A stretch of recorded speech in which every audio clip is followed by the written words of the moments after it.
বিশ্বনবী মুহাম্মদুর রাসূলুল্লাহ সাল্লাল্লাহু আলাইহি ওয়াসাল্লাম সাফা পাহাড়ে দাঁড়ায় গেলেন। দাঁড়ায় যাবার পর পত্র কওমদেরকে এবং মক্কা নগরী লোকদেরকে জানায় দিলেন, ইয়া সাবাহা, ও অত্র এলাকার লোক সকল। ইয়া সাবাহা বলার সঙ্গে সঙ্গে অত্র এলাকার লোক সবাই পাহাড়ের কাছে চলে গেল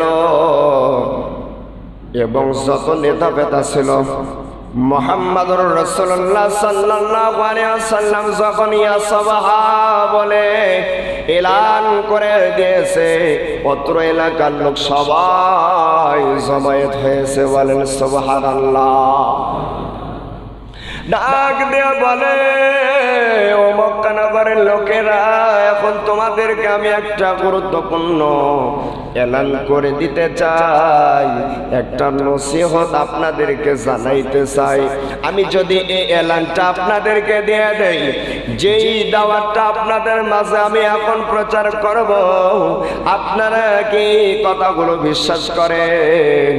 যত বড় বড় নেতা ছিল, আবু জেহেল, উতবা, সাইবা, ওয়ালিদ বিন মুগিরা বলেন, যত বড় মক্কার নেতা ছিল, সবাই এক বাক্যে বললেন, মুহাম্মদ তুমি তো আল আমিন, তুমি তো as-সাদিক, তুমি কখনো মিথ্যা বলো নাই, আর আজকেও তুমি মিথ্যা বলতে পারো না।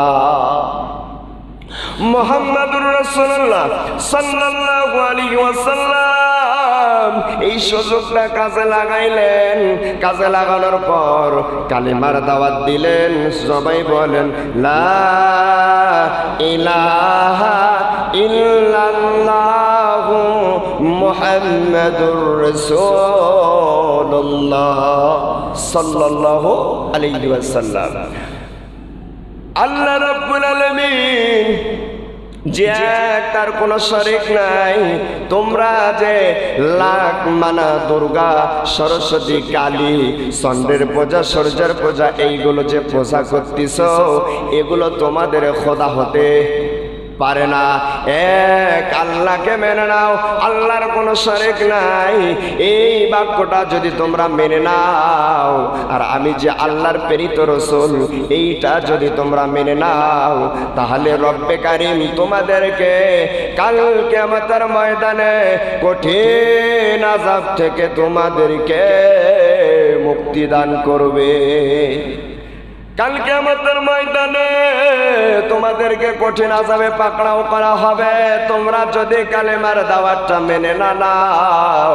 আমি যে তোমাদেরকে তত্ত্বটা জানাইতে চাই, এইটা যদি তোমরা না গ্রহণ করো, কাল কিয়ামতের ময়দানে তোমাদেরকে কঠিন আযাবে তোমাদেরকে পাকড়াও করবে।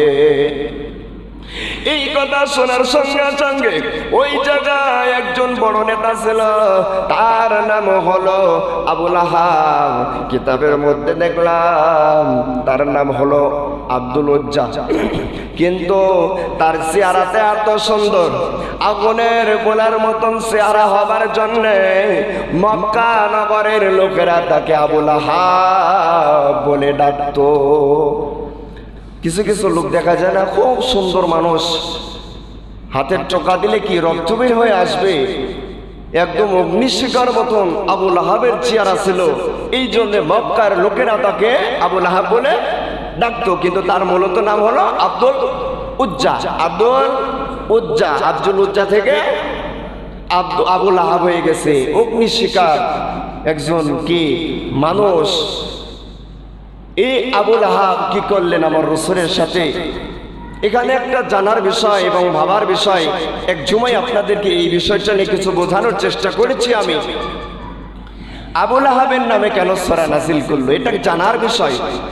কেননা সেই সময় আরো বড় বড় নেতা ছিল, আবু জেহেল ছিল, উতবা ছিল, সাইবা ছিল, ওয়ালিদ বিন মুগিরা ছিল, কিন্তু এদের নামে কোরআনের সূরা নাযিল হলো না। কিন্তু আবু লাহাবের নামে কেন সূরা নাযিল হলো, এটা জানার বিষয়। আমি কিতাব নিয়ে কোরআন নিয়ে গবেষণা করতে করতে একটা বিষয় আমার ধরা পড়ল এবং রসুলের জীবনের মধ্যে আবুল আহাবের জীবনের মধ্যে যেটা পাওয়া যায় বিষয়টি হলো আবু জেহেল রসুলকে যত না কষ্ট দিয়েছে, উতবা সাইবা ওয়ালিদ বিন মুগিরা আমার রসুলকে যত না কষ্ট দিয়েছে তার চেয়ে বেশি কষ্ট দিয়েছে তার নাম হলো আবুল আহাব। কেমন কষ্ট দিয়েছে? যখন মুহাম্মদুর রাসূলুল্লাহ সাল্লাল্লাহু আলাইহি সাল্লাম যখন কালিমার দাওয়াত দিলে আবুল আহাব ওই জায়গায় বসে পড়ে একটা পাথর উঠায় নিলেন, নিয়ে আমার রসুলের চেহারা মোবারকে নিক্ষেপ করলেন। বলেন নাউজুবিল্লাহ। আল্লাহ রসুল সাল্লাল্লাহু আলাইহি সাল্লামের চোখ দিয়ে দর দর করে পানি পড়তে লাগলেন এবং আবুল আহাব বলে উঠল যে হে মুহাম্মদ, তুমি আমাদের এই মহামূল্যবান দিনটা নষ্ট করার জন্য তুমি সাফা পাহাড়ে আমাদেরকে ডেকে এনেছ, তোমার পরা দিন ধ্বংস হোক। এই কথার পরিপ্রেক্ষিতে সূরা লাহাব নাজিল হয়ে গেল। বলেন আল্লাহু আকবার। তাব্বাত ইয়াদা আবি লাহাবিন ওয়া তাব, মুহাম্মাদের দিন ধ্বংস হবে না, বরং আবুল আহাবের পুরা জিন্দেগি ধ্বংস হয়ে যাবে।